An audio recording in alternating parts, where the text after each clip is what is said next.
there. You're listening to A Founder's Life, and I'm your host, Leo Gestetner. My guests and myself share our entrepreneurial journey and our methods for a balanced life. And I'm joined here today by Anderson. Anderson, I'd love you to introduce yourself. Well, first of all, thank you, Leo. I appreciate you having me on the show.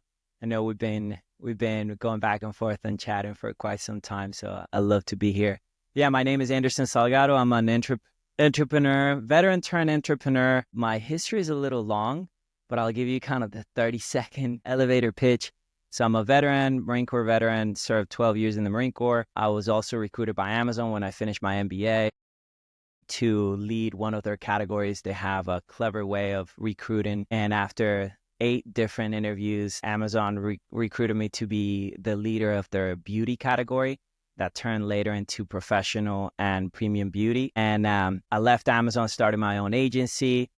We've been working with a ton of CPG brands or consumer packaged goods brands over the last 8 years. And I'm the host of the Faith Frontlines and Fortune podcast, and I'm a co-host on a YouTube channel by the name of Cap Chatfield Show. And we got 1.4 million subscribers. Wow, thank you. That sounds like a fun journey. So talk a little more about, obviously, the I guess your main 2 things these days are Amazon and the podcast. Yeah, that's pretty much consuming majority of my life. We do a little bit of consulting also for other brands on how to get more authority online. That's turning a little busy these days, but yes, you're absolutely right. Majority of our time and financials come from both the show, the YouTube channel, as well as our Amazon brands. And you also now turned your podcast into revenue generation as well, in terms of consultancy, telling people how you're doing. Yeah, that came into my lab, as a matter of fact. We were doing the podcast, Faith Frontlines and Fortune. My intent was to grab entrepreneurs, individuals that are believers, as well as individuals that perhaps were part of the military and now they're in the entrepreneurial journey. And that turned to be something interesting because I had one of our clients say, Anderson, I love what you did here with the podcast on getting me on the show. Can you teach me how to do that? I mean, I guess I could, but we're pretty busy with the channel. We're pretty busy with our brands on Amazon. The podcast is really to build relationships and obviously find the entrepreneurial journey and learn a little bit from you on best practices. Like, I know, but like the way that you and I got in touch, the way that you did the entire process on how to communicate with me, as well as me being interested in the podcast, I think I can monetize that. So if you can teach me how to do that from a consultant, I'll make it worth your while. I'll pay you for the day or whatever you charge per hour, and I'll make sure that, I reserve 10 hours of your time, and then we can just go through it. I'm like, you know what? That's not a bad idea. And I spoke to, some of my team members and was like, hey, can we turn this into perhaps a service? And some of them, were hesitant. It was like, this is not really set up for that, but I guess we could.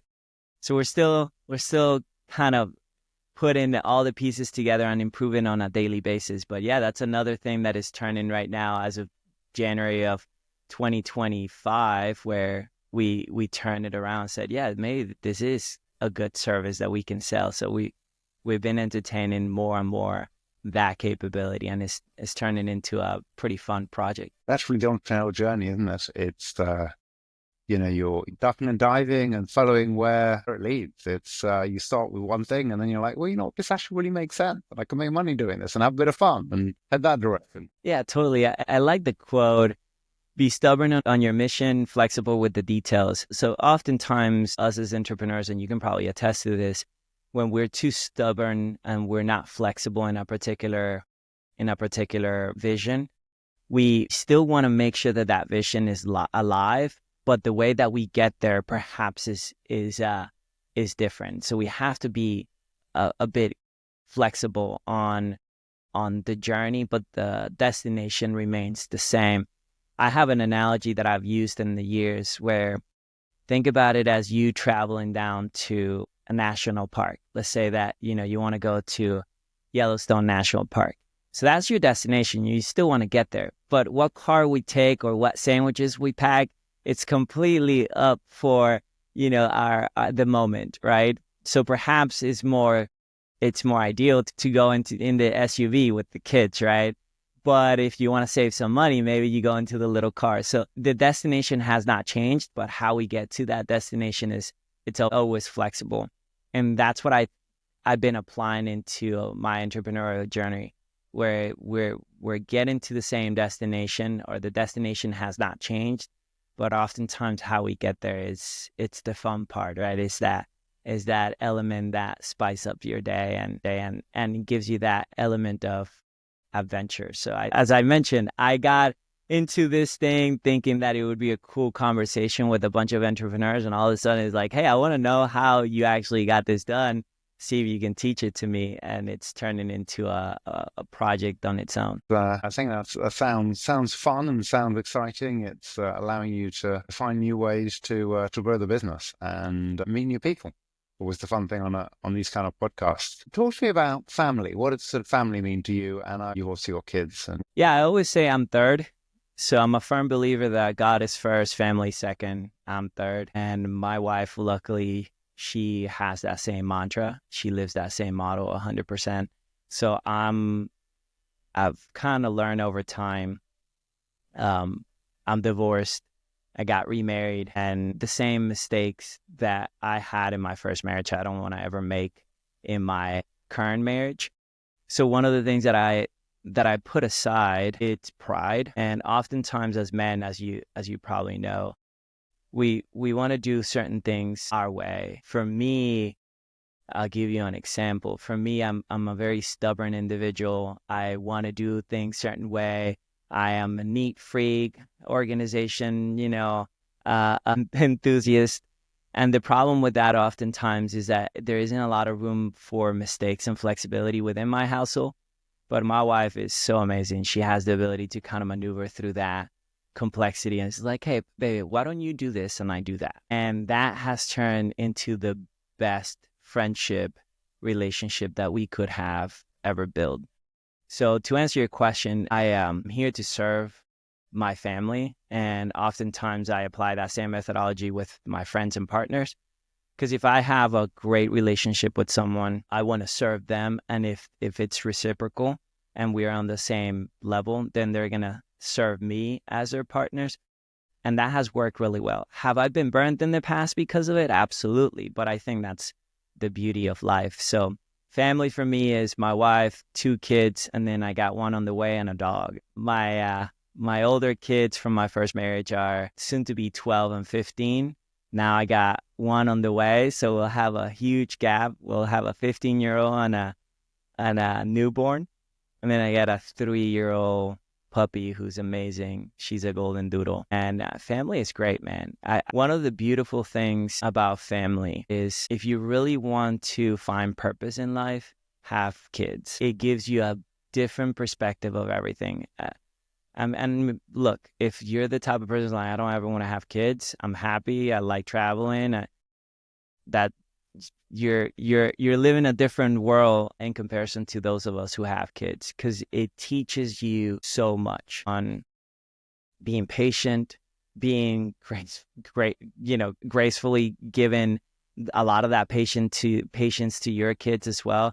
I'm not the most patient individual, but family to me is everything. And money is going to come and go, but as long as I have my family and my wife and my best friend, I'm good. Life is good. God is good. And I live that every day of my life. That's lovely. And I think the other thing it teaches is true love. As in, someone said to me the other day, that there is no love that compares with the love you have for your children. You may love your spouse, but there is nothing quite like the love for children, because that's a love that can't ever really change. I guess it can grow, but it can't. No, I totally see your point, and that was my mentality. Interestingly enough, I'm reading with my wife a book. We read it together. We kind of been slacking over the last week, but it's The Meaning of Marriage, and it has changed my perspective. So I was on that same boat, right? It's like the kids, the love that you feel for your kids, you'll never feel for anybody else. interestingly enough, this is a more Christian book, but I'll give you kind of the thing that switched my mentality. It said that, at the beginning, men and women were created, to be together, right? So Genesis was talking about us having this amazing friendship and partnership with an individual that is, it's your flesh. Although our wives are not, according to the Bible, they are. And the interesting portion about my mentality shift is that you may love your kids more than anything else, but guess what? When they grow up, they're going to have their own love. And it's not going to be, they're still going to have love for you, but they're going to have their own family. They're going to build their own, their own household. They're going to have their own spouse. They're going to have their own kids. And now all this love that you put into an individual is now shifted, and they are giving love to somebody else. And I'm not saying don't love your kids. What I'm saying to you is that it shifted my mindset to go and say, oh, no, that the person is going to be there until I die. Yeah, my kids, but they're going to have their family. It's going to be my spouse, the one that I live with, sleep with, and spend majority of my time with. So my mentality has shifted tremendously. And again, I love my kids to death. They're amazing. I'll give my life for them. But the relationship that I have with my spouse now does not compare to any other love that I could ever have for anybody. It's insane.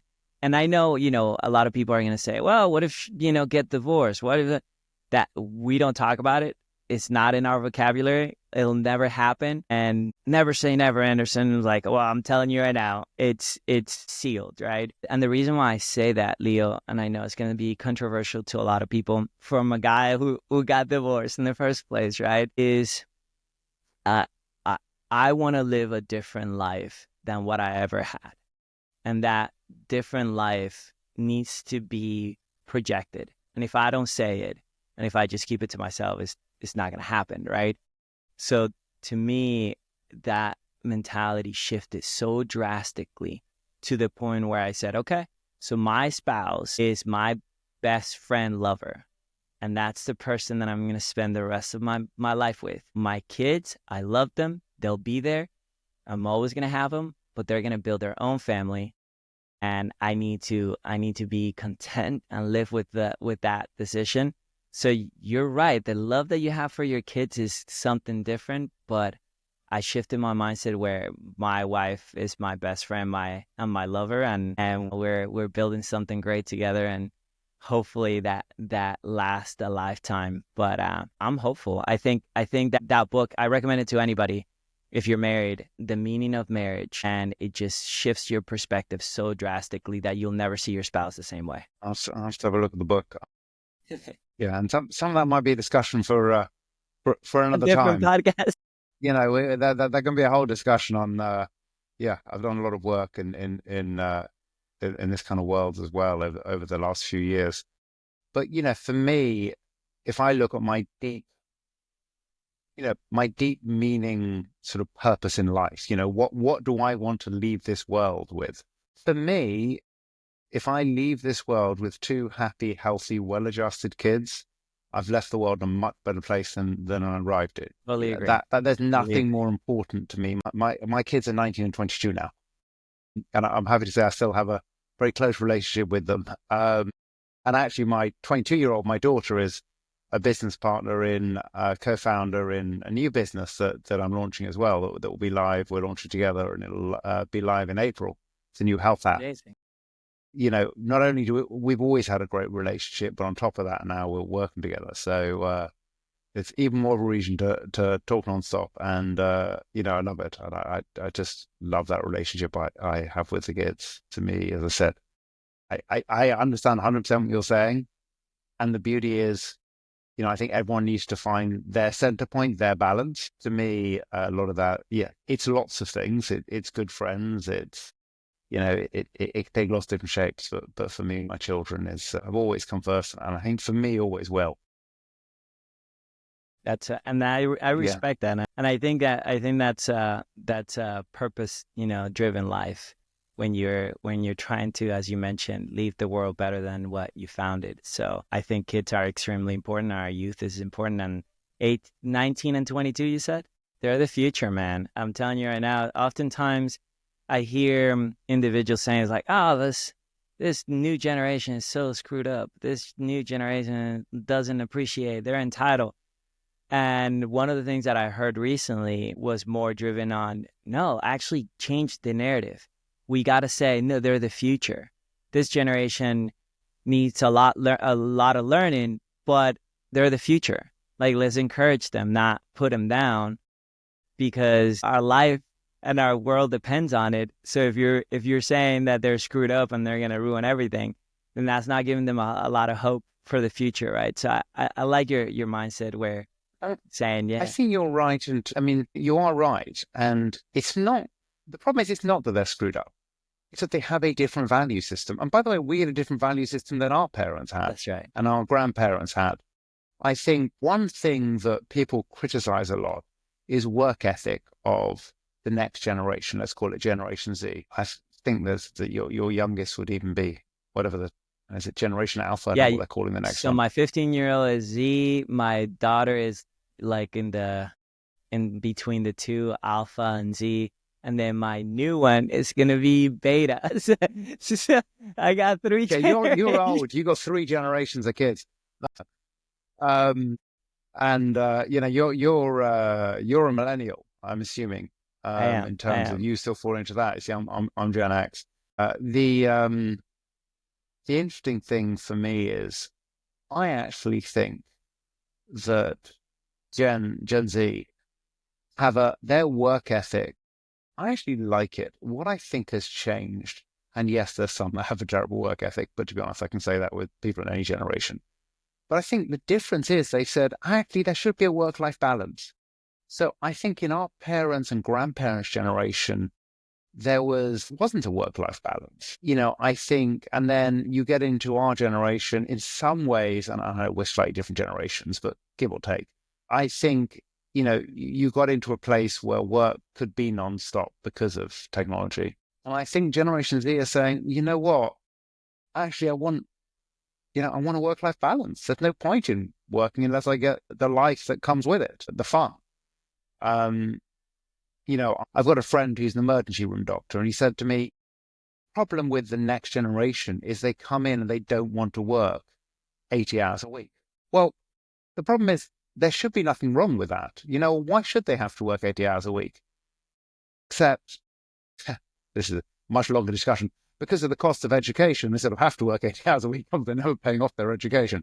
But putting that aside, is it unreasonable to say, no, actually, I want to work 30, 40 hours a week? I want a balance that's there rather than just working nonstop. It's interesting. I heard, not that I support a lot of what this guy says, but Jeff, out of all people, Jeff Bezos said that at Amazon, they don't support the work-life balance. He supports work-life harmony. And because a balance is a trade-off. The more you do something, the less you do of something else. I think that was an incredible tactic for him to get his workforce to work more, to find harmony in working more.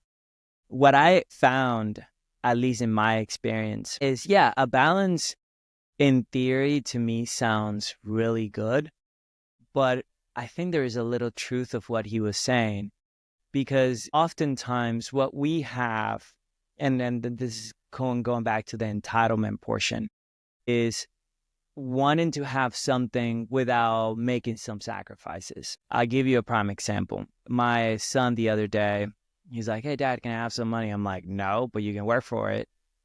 He's like, but Dad, like, I just need to go and do this. And it's like, I just want to have some time with my friends. I'm like, okay, that's fine. But there's something that you have to give. And you don't have to give me, you have to give in order for you to earn that, right? Nothing is given, everything is earned. So for you to go and ask for money, to me, that's a very entitled mindset, because I, at your age, was not asking for money. I had to actually get a little part-time job because I didn't have the means like you do. So I like the work-life balance, because my wife and I all the time are thinking, honey, we need to balance the stress. Let's go out. Let's do something. We have a methodology of 777. I don't know if you ever heard of it, but every 7 days we go on a cheap date. Every 7 weeks we go a day away without the kids, and every 7 months we go for at least 7 days somewhere. So it's a 777 methodology. It's worked really well for our relationship. We're actually due today for our cheap date. So Thursdays are our cheap day. So I'll take it to the movies, or we'll go get ice cream, or whatever the case may be. But for my kid, especially my son, who's going to be 15 soon, I want to instill that mindset of you want something, you got to work for it, or there's a sacrifice. There's something that has to give. And oftentimes I find that the right balance to align with what you're saying is you have to be comfortable of making certain sacrifices. So I think, at least in my perspective, every time that I go and tell my wife, is like, hey, honey, let's go to the gym and let's go and watch a little show together. That's kind of finding balance. But then I say, but at 8, I'm going to log in and put 2 more hours of work. Is that okay with you? And she'd be like, yeah, I can read, or yeah, I'm going to wash clothes, or yeah, I'm going to do whatever. So I think that's the balance that you're talking about, right? It's like you got to be comfortable on understanding where the sacrifice is. And if you're not comfortable with that, then you're always going to want more and expect more without putting the work and the time. And that right there, it's an imbalance. You have to understand really where the sacrifice is going to be made. Otherwise, you're always with this high expectation without putting the work and the effort. And yeah, my son and I sometimes, I go like, dude, you just got to be better. It's like, why are you not like that with Bella, with my daughter? Like, because she's a girl. You're the man of the house, right? You're going to be the man of the house. You're going to be the leader. You got to lead by example. And I got to be tough on you. And she's going to have other qualities. I know, call me a misogynist, man. But my thought process is I want him to be better. And if he's like 10% better than his peers, he'll dominate. And I think that's what we're missing oftentimes, is like that whole mindset of I want this, but I don't want to put that effort. For us men, it's a killer. It's not only a productivity killer, but it's a mindset killer. And I want to deviate from that as much as possible. And that's kind of the struggle that I often find time. But I agree with you. I think this generation wants to have a high quality of life. They want to have better food. They want to be, more fit or fitter. They want to have this individuality, and they don't want to be told what to do. But at the same time, they want freedom, and it's difficult. And that balance is like, okay, well, if you want this, you're gonna have to give up this. And I think that mentality helps a ton of youth to understand really that, dude, you got to work for it. I mean, you know it. Your generation or Gen X works hard. Worked a ton of time, and we didn't have the technology. I'm a millennial, but I'm almost 40. So it's I grew up without a cell phone or Netflix or a TV. Like my TV was like, oh yeah, I'm gonna watch this thing at this time, and there wasn't any binging or or the internet. And that shifted my mindset. Is like, we are so entitled. We are so privileged. So I want to make sure that I put my effort in anything I do. And that's why I think that there is this disparity and discrepancy between your generation and our kids. Because it's like, I should be able to have this. But that's not necessarily always the case. What's health mean to you? What do you like to do for health? In whatever form that takes for you, by the way, whether that be exercise, meditation, sleep, food, what's health mean to you? Man, the older I get, the more I appreciate a good night's sleep. My Mondays and Tuesdays are incredibly stressful. I normally just sleep 3 to 4 hours. So on Tuesdays, we have our live show. So I'm still putting together all the scenes, and we're putting together all the content that is going to go on the show. And even though it's only an hour show, the amount of research that we're doing prior to the show is just stressful. So my Mondays and Tuesdays are completely stressful. So I appreciate a good night's sleep. The more and more I do this, a good night's sleep is important. But I've been more on that habitual element where I want to make sure that I get a workout a day. So I work out every day. I know some people may say it's like, that's not good for muscle growth and recovery. I'm like, okay, cool, man. But I treat the gym as my go-to for releasing all the stress and all the toxins out of my body. We eat really healthy in my household. In the Salgado house, we eat as good as we can. Although my wife being pregnant, she loves ice cream, man.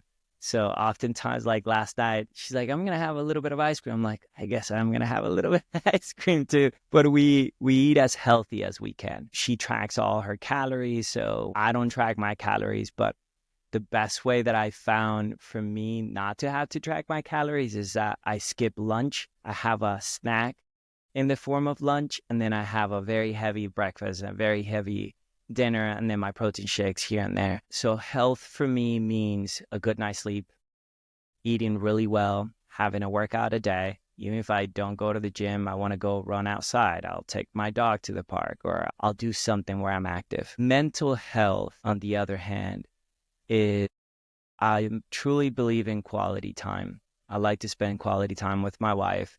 So we'll either read a book, or we'll watch a show together, or we'll ask couples questions. That to me is extremely important. So spending some time with her to me it leads me to that mental acuity that oftentimes I need. And she's a great advocate of reading the Bible on a daily basis. So I do my best to read as much as possible. Oftentimes I'm like, oh man, I didn't read today. Okay, let me get a 5-minute here and there. So for me, reading the Bible it gives me that clarity. And something that I do that a lot of people don't do is I program my time really well. So I have a calendar, although I've been kind of stressed out because oftentimes I get a bunch of phone calls. And I don't know how you feel about undesired phone calls in the middle of the day. They destruct my productivity a ton. So I'm trying to deviate from that as much as possible. But having a little bit of structure in my life, and that's with my calendar. It's like I'm waking up at this time, eating breakfast at this time, then I'm having these activities from this time to this time, having my calls at this time, having my podcast at this time, going to the gym here, coming back, eating, sauna time. All that frees up my time to go and be way more productive. And that to me is health. It gives me just an incredible element of tenacity anytime that I have a well-structured day, because I know what's going to happen. And knowing what's going to happen makes me mentally prepare for what the day comes, so I don't get a lot of the surprises. That to me has worked really well. So those are the 5 things that I appreciate the most. Good night's sleep, eating healthy, exercising on a daily, spending time with my family, my kids and my wife, and then organizing my day so I know what's happening.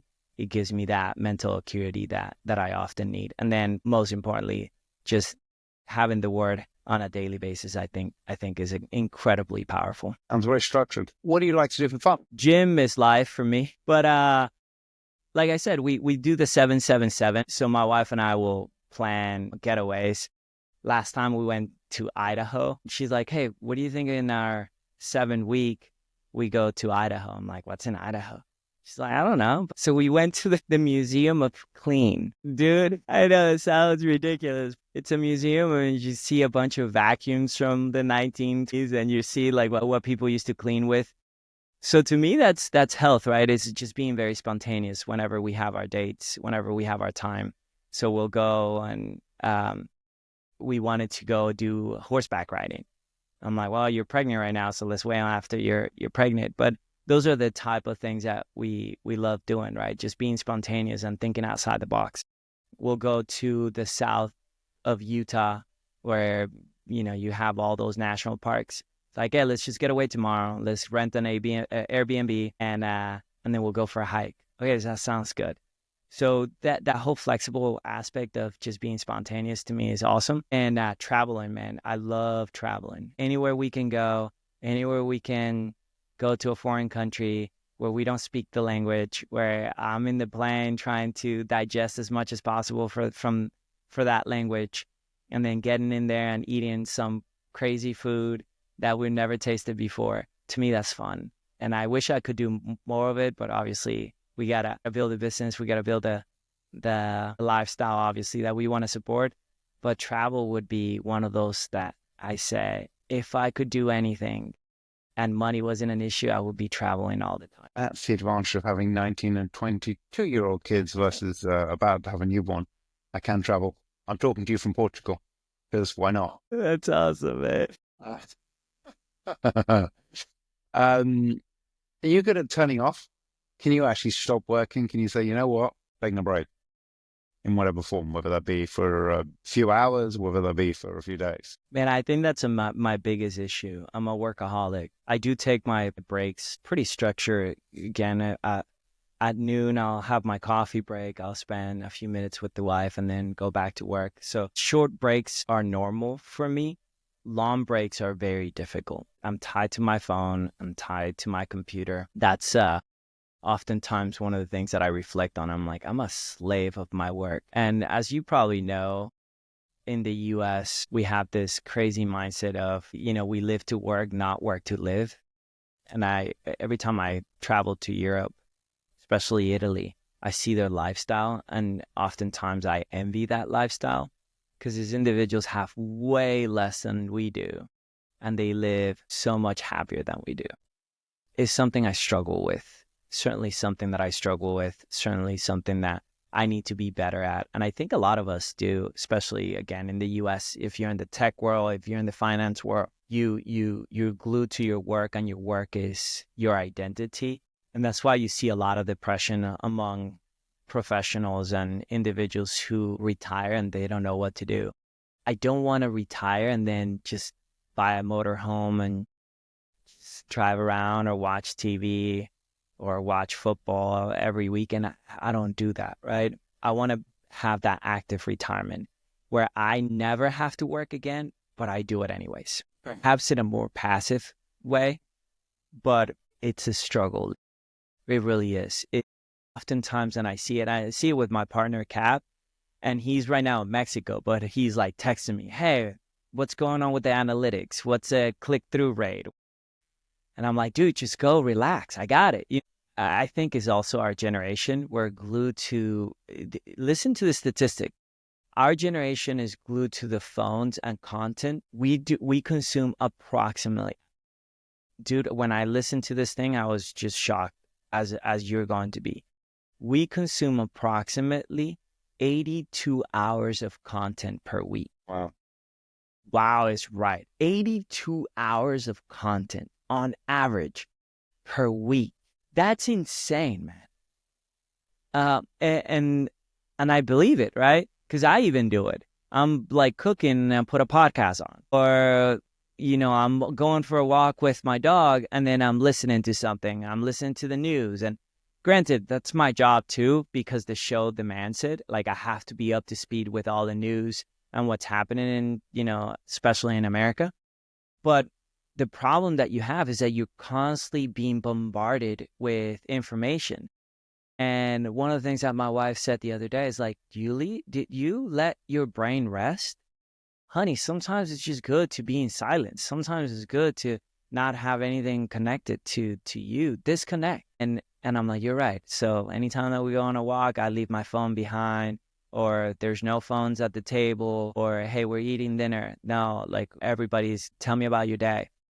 I think those are important, although we've been cheating. My wife and I are watching a show, and every night we're like, hey, you want to watch the show while we eat something? She's like, yeah. So, but to answer your question, it's so hard to disconnect. And then we're listening and have something in our ears all day long.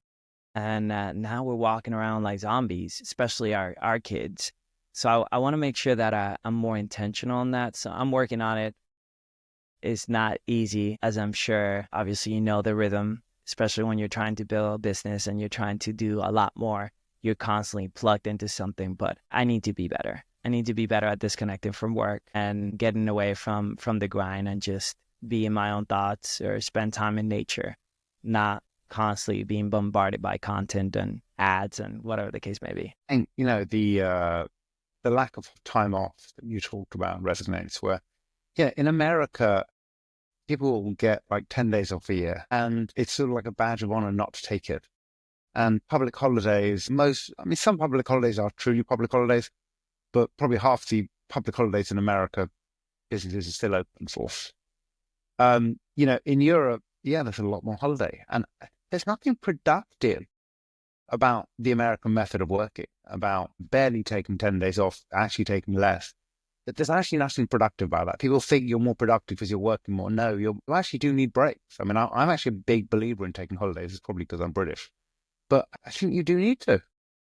Honestly, and by the way, the British is nothing like Europe. You take, say, the French, closed down for August.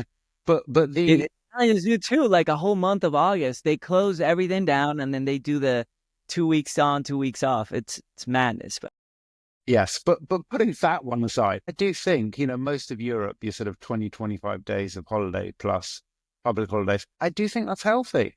I think you need to switch off. And by the way, I don't switch off when I'm away. I'm not the best at that. I actually have a good balance, which is I'll work for sort of a little bit in the morning, a little bit in the evening. So I can work sort of 2-3 hours a day. And actually my mind can switch off in between because I know I'm on top of stuff. But still, I mean, taking holidays is important. I'm actually a big believer in that. What's been a pivotal moment for you in your personal business life, or either or both? I don't think there is one. I think it's several that have shifted my life in a different direction, for the better, for the worse. And then there's also learning on both. I came to the U.S. at the age of 15 from Venezuela, so I'm an immigrant here in the United States. But my kids call me oftentimes like I'm an Oreo cookie, so I'm like, dark on the outside and then white on the inside.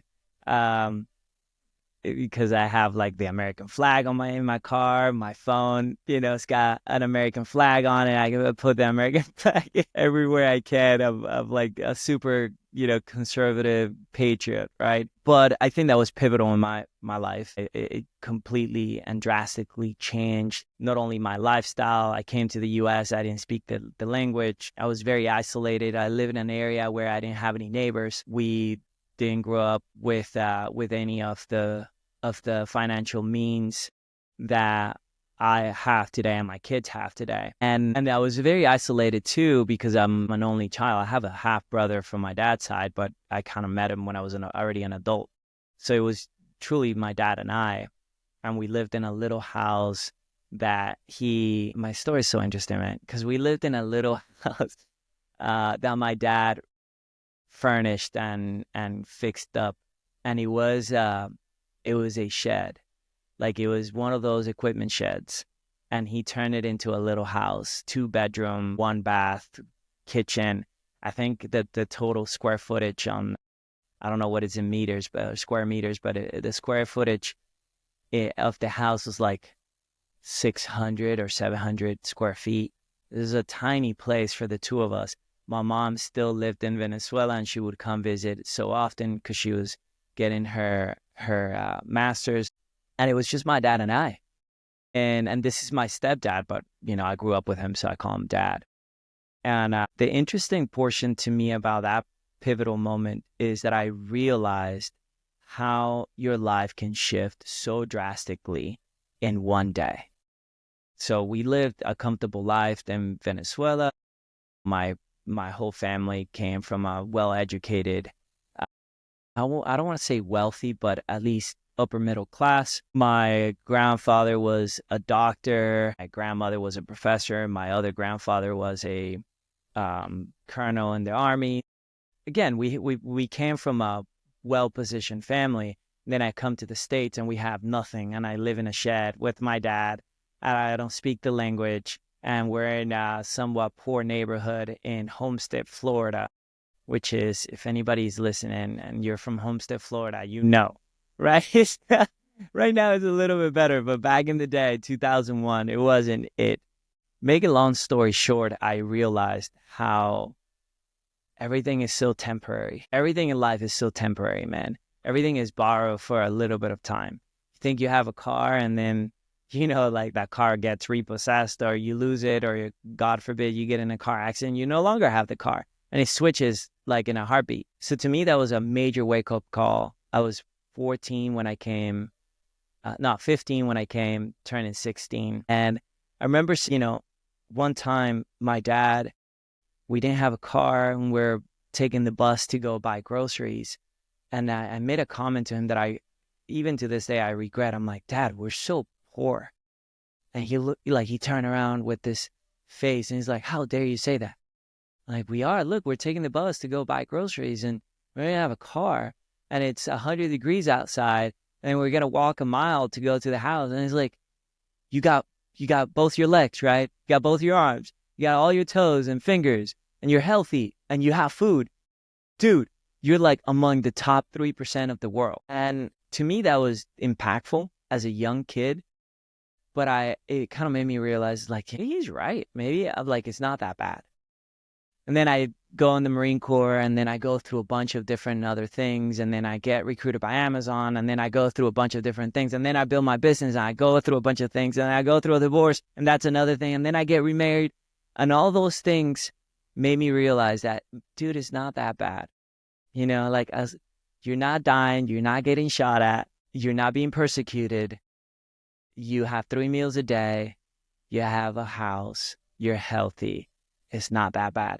So that to me was a shift in mindset because it's a point of realization that regardless of where you are, it could be worse and it could always be better, but it could always be worse.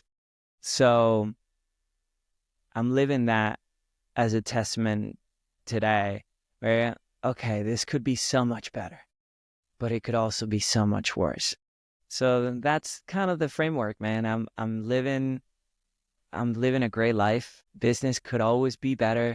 I could always have a bigger house, a better car, travel more, but things are really good. And I don't want to complain. And I thank God for it. And I thank my wife and I thank my family. And I have a really good life, man. So pivotal moments, I would say that's one of them that I think I could share with you today that is impactful, where things could always be worse, things could always be better, but I'm just blessed of living the moment and having everything that I have. Sounds like you're living the American dream. I think I truly am. The last few years wasn't that great with everything was going on in the world, but I think 2025 is also a pivotal moment in our lives, and I think it's going to be so much better. So yeah, I think you're right. I'm living the American dream. I love that. This has been a fun conversation. Is there anything else you'd like to share? Well, in lieu of this discussion and understanding really what we've gone through it all, obviously you being in Portugal and kind of living that remote lifestyle and traveling, I get any opportunity to anywhere I go to just say, all of the stuff that are happening in my life or anybody's life, we wouldn't be able to be here if it wasn't for, at least our Lord and Savior, my Lord and Savior. And I want to thank, it is like take obviously opportunity to go and say, I'm so blessed, man. And God is so good. And it's good to be here and it's good to be in your show and have these fun conversations. Oftentimes makes me realize like, hey man, I haven't thought about that in a while. So I want to thank you for kind of bringing a lot of those little memories and emotions back. But yeah, man, I'm blessed. And any of those that are listening who feel blessed, I think that there's a greater being that loves you and cares for you and you're never alone. So that's all I want to say. I love that. I think that's so true in whatever religion you believe in. I think that still that still holds true. So yeah, I think very, very much agree. And how can people find you? Yeah, so we have multiple ventures and we're doing a lot of things. If you want to get a hold of me quickly, I have a platform. I'll give you the details so you can put in the description. It's called Midnect. So Midnect, I don't know if you've ever heard of it, but Midnect is, and you can find me, Anderson Salgado, on Midnect is an app that allows you to have just quick conversations with me, whether it is text message or a phone call or a voice note. I'm really good. You'll get a response from me within an hour. So Connect is the best platform to get anything advice related to business, entrepreneurship, funding, or e-commerce, or anything that we are putting our hands into. But Connect is the best way. So that's MINNECT. That's Connect. And my name is Anderson Salgado. You can find me there. Send me a message, and I'll be more than glad to reply back within that hour. Not whilst you're walking. Say that again? No technology. Not whilst you're walking. You've got no technology at that point. Sure. Well, thank you for listening. If you enjoyed today's show, please subscribe, leave a review, tell your friends, and come back for next week.